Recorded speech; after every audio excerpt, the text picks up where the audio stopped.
With all of this political uncertainty brought on by a chaotic Trump administration, I think there are actually a couple things that we could count on in this moment. And that is that Trump is trying to tear down our democracy to replace it with some sort of autocracy. And on the other hand, you've got a Democratic Party that have been caught completely flat-footed in this moment. And we haven't seen much leadership out of anybody on the left at all.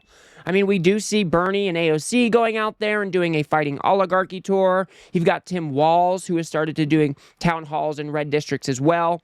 And we do have a few others that are starting to do things like this. But as far as a coherent strategy to fight back against this authoritarian administration, we haven't seen much at all. Because when Republicans needed to pass their very partisan spending bill that was going to require Democratic votes, everybody was hoping that Chuck Schumer would rise to the occasion and use the leverage at his disposal to at least extract something from the Republicans. But that is not what happened. That is not the world that we are living in. And to be fair to Chuck Schumer, I want you to hear his explanation as to why things went down the way that they did. But then I wanted to talk about whether or not this was actually the right call at all. So if you guys do appreciate my work, please do remember to subscribe. No, look, I knew when I made this decision I'd get a lot of flack. I'm a smart politician. I can read what people want. But I thought even though the CR was a terrible, terrible bill and would allow within the CR the administration to move things around, I thought a shutdown was so much worse, 20 times worse. And let me explain why so people understand it. Under a shutdown, the executive branch has absolute power to determine what is, quote, essential. Right. They have the sole power. Court rulings have said the courts have no say. Right. Now, under normal time, if it was a shutdown, okay, it'd be a Republican government. They do that. You have these fanatics, right, these anti-government, vicious nihilists in charge. They can say anything.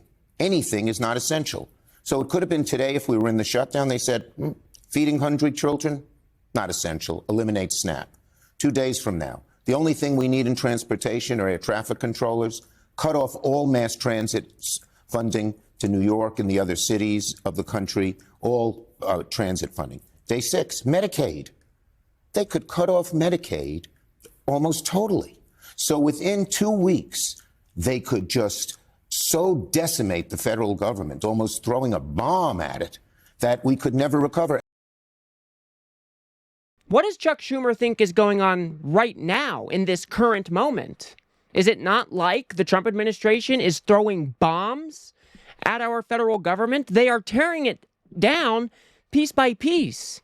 And look, I am sympathetic to the argument that a government shutdown would have been terrible for a ton of people. But this spending bill required Democratic votes. And that was the only bit of leverage that we had to at least get some concessions. But Chuck Schumer didn't even put a list of demands up that they could try to meet. Instead, he kind of, tiptoed around the whole thing. And then on the eve of the vote, after Mike Johnson already adjourned the House, pretty much daring him to filibuster, Schumer just caved like a cheap suit. And that's why the Democratic Party is so up in arms right now, because it seems like Chuck Schumer just doesn't understand the urgency of this moment.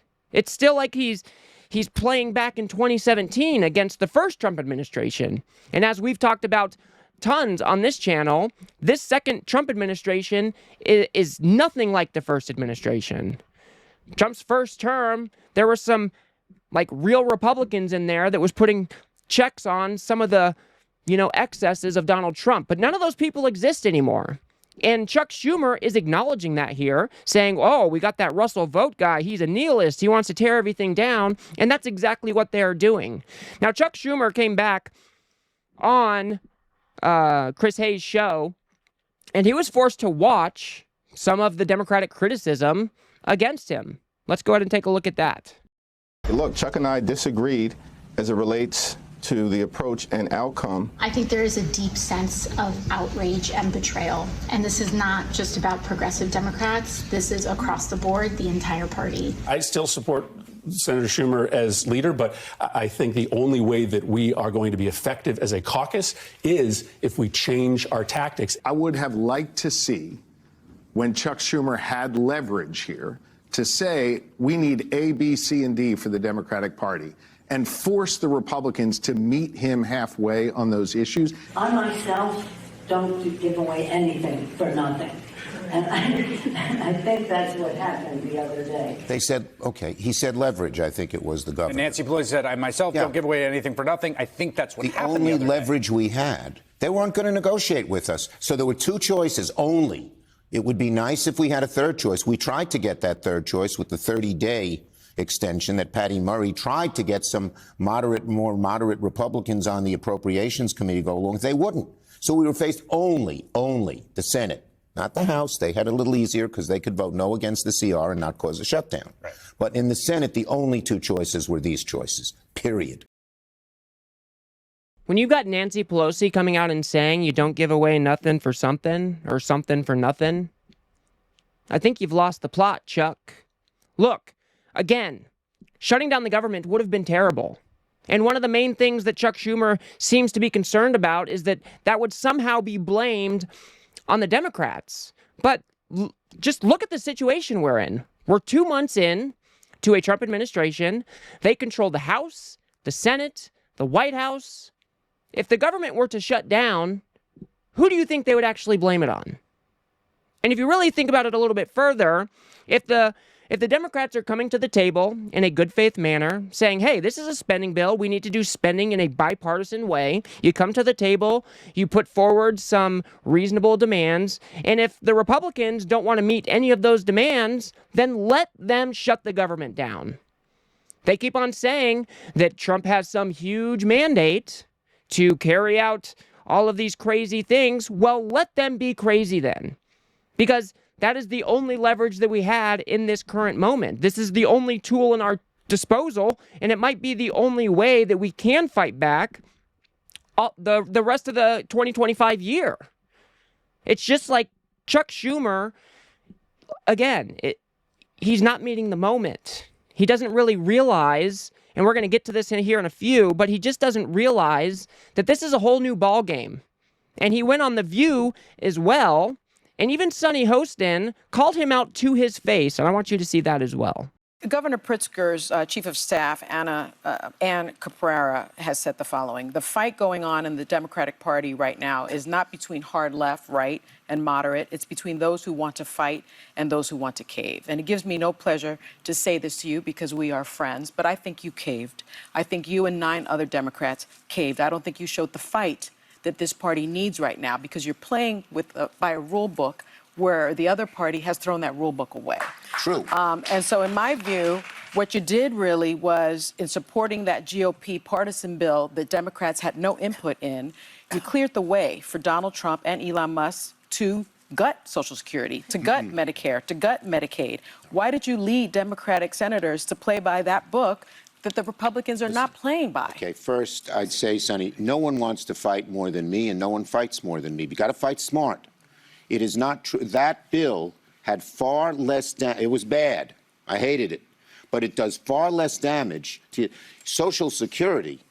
Medicare, Medicaid are far more susceptible to being eliminated, which is what that horrible Musk. Can you imagine this guy Musk, a billionaire, saying $1,100 for a senior citizen is not necessary, But aren't or there a Ponzi cuts scheme? in that bill? There are many fewer cuts in that bill than that would be in a shutdown. But they it was still a bad choice. exist. So we got to. Yes, they exist. But You if have you to have work with two, the cards if you you have. have two choices. One bad, the other devastating. One chops off one of your fingers, the other chops off your arm. That's right. So I want to fight, and we are fighting. We're going to fight every day.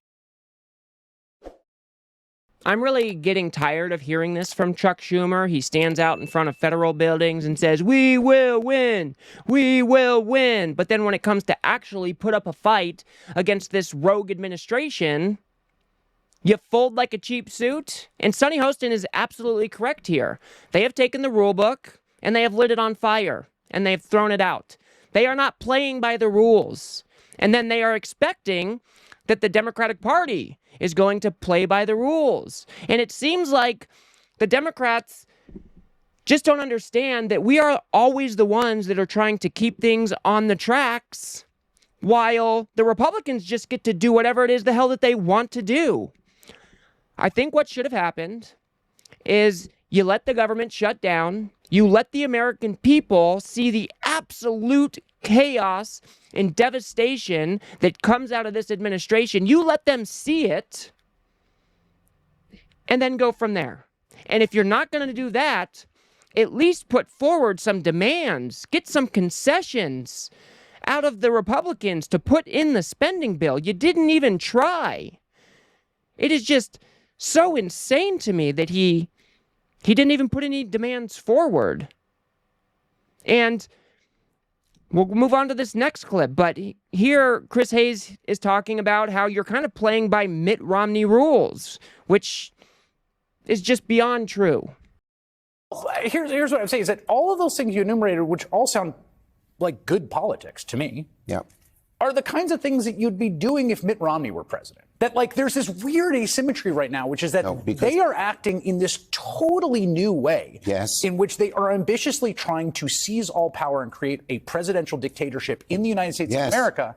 And the Democratic opposition is acting like, well, if we can get their approval rate down a few points, then what? What happens? Well, what happens is, look, first, we get it way down. He's going to have much less. This worked in 2017. You say it didn't. Now it's a different government. It's different, though. Oh, it is different. But health care, we beat him. Taxes, we beat him. And guess what we did? Guess what we did, Chris? We took back the House and won in the Senate, and then we were allowed to do all those good things. This is not the only tactic. We have to stand strong in certain instances and not give them the votes at all. But there are instances with this. The two work together. This is a very concerning thing coming from who is supposed to be the leader, the Senate Minority Leader on the Democratic side. You're saying that, oh, it is different, but we got to come to work together. Does he not understand what is going on here? As we just said, the Republicans have thrown the rule book out. We are playing a completely different game. And the Republicans aren't coming to the table to work with you. They just proved it with this spending bill. They pushed through a super partisan spending bill that required Democratic votes, and they didn't give you a chance to add anything to it. They weren't working with you at all on it, and you just gave them the votes anyway. I think this is one of the main problems with Chuck Schumer. He still thinks he's living in 2017, as he just referenced here. Oh, well, it worked in 2017. We are not in 2017. This is a whole new day. This is a whole new attack on the federal government. What's even more concerning is he doesn't believe that our democracy is currently at risk. And that is just completely out of step with the rest of the Democratic Party. But it's on that one. If democracy is at risk, that's a little different than what we're talking about now. Even a shutdown, as horrible as it is, we'll all have to stand up and fight back in every way. I think actually this is useful because I do think, like, just in a genuine sort of good faith way, that there's a lot of people, and I think I probably count myself among them, who think that that's where we are right now. Well, that the plan being deployed right now. You may be right. I don't think so. We're there. I think you think we're not there yet. Well, I think we're getting there, and we have to be really vigilant. I just had a meeting today with the Judiciary Committee to decide how we're working through this as it goes further. It hasn't been up to the Supreme Court yet, which would be the classic if they disobey the Supreme Court. We're on our way there. God forbid, but I think we are, and we'll have to go at it and at it and at it. And that is different than anything else. Different than anything else. It's a quantum leap different because our democracy is then 248 years of American democracy. The Magna Carta is out the window, and we will all have to take extraordinary action. I think Chuck Schumer needs to step down as the leader of Senate Democrats. When you're saying that you don't think our democracy is currently at risk, when you have a president of the United States who has started defying court orders, is shutting off federal funding, impounding it, going against our laws, when you've got a, administration that is letting a rogue bureaucrat Elon Musk, the wealthiest man in the world, go around shutting down agencies, firing tens of thousands of federal employees, and you look at that situation and you say, nah, I don't think we're there yet. I have real concerns that that is where your head's at. The rest of the Democratic Party is screaming at you to do something. Our democracy is under attack. Donald Trump is trying to tear it down and replace it with some sort of autocracy.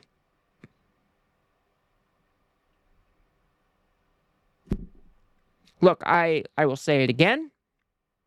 I know it would have been scary to shut the government down, but it was the only card that we had. And if you weren't going to play it, then you should have at least got some concessions put into that bill.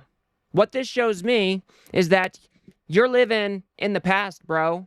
You think it's 2017 and Trump 1.0 is the same as what we are seeing now, when that could not be further from the truth. The attack on the democracy is real. The tearing down of our federal government is real. This is a rogue administration who doesn't want to be held accountable to anyone. You need to play the cards that you have. And unfortunately, the Democrats are in a tough spot between a rock and a hard place.